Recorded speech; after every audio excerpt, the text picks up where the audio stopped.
touching your dog. Now, at first, that might not sound like something that could cause any problems. But here's the thing. Touching your dog is actually one of the things that most dog owners do that creates the most behavior problems. Here's why. Touching equals attention. And attention is what makes a behavior start to recur more often. Okay? Now here's a few examples. You're sitting at home on the couch with your dog watching a movie. And your dog's next to you and he's behaving, he's laying down, acting quiet. What do? You start petting him. Good boy, good boy. I like that you're laying here being nice and quiet. We're touching him, we're giving him attention, we're reinforcing the behavior. Perfect. We want to do that as often as we can. Now, later on, you decide to go for a walk. And we're out for our walk, and all of a sudden here comes a motorcycle, and our dog is scared to death of motorcycles. So what happens? The dog, goes behind our leg, starts cowering, shaking, and what do? It's okay, don't be afraid. Don't be afraid, it's okay, it's okay. We touch him. But remember, touching is attention, and attention reinforces the behavior. So what we're really doing is saying, good boy, keep being afraid, keep being afraid. Then we get back home, and we're home, and here comes the mailman. Dog sees him, starts barking, going crazy. What do? Oh, stop that, just the mailman, leave him alone, be quiet.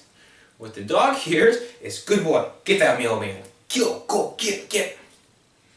Because we're touching him. And again, touching is attention. So, be very mindful of when you touch your dog. Because without realizing it, you actually could be reinforcing bad behaviors. And it's just as simple as touching them. Just as simple as giving them attention when they're doing something you don't want them to do. Now, the times you touch dogs are important. The other part of this is where you actually touch them. And this is huge, okay? Because there are good places to touch dogs, and there are bad places to touch dogs. Let's do the good places first, okay? Good places. Behind the ears, their chest,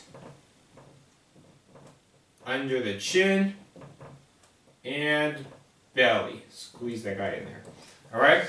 These are generally 4 good spots. Behind the ears, chin, chest, belly. Okay?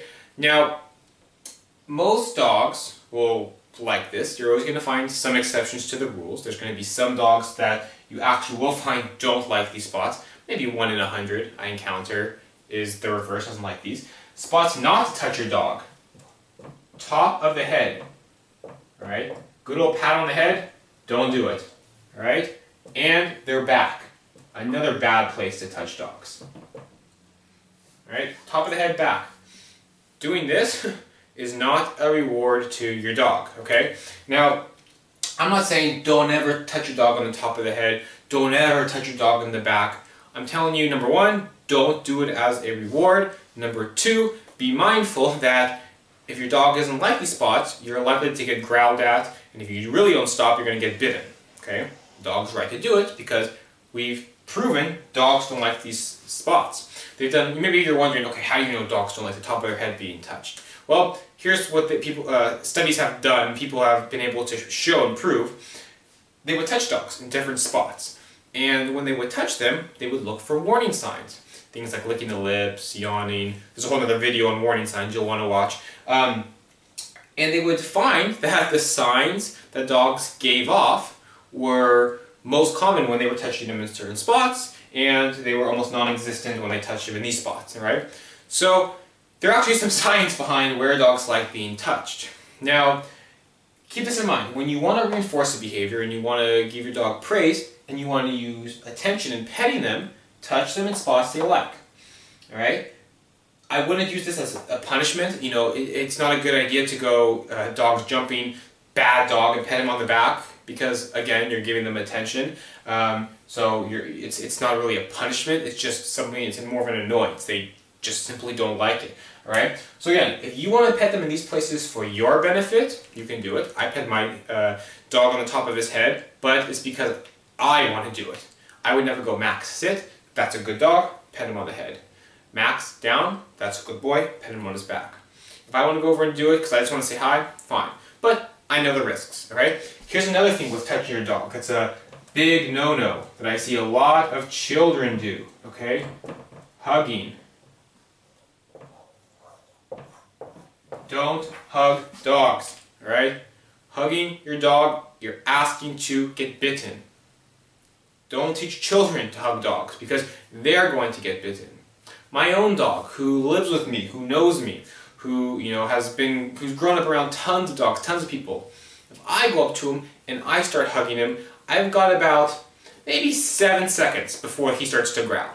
Right? He tolerates it for maybe 7 seconds. And don't mistake, dogs tolerating behaviors for them enjoying behaviors, because there's a difference.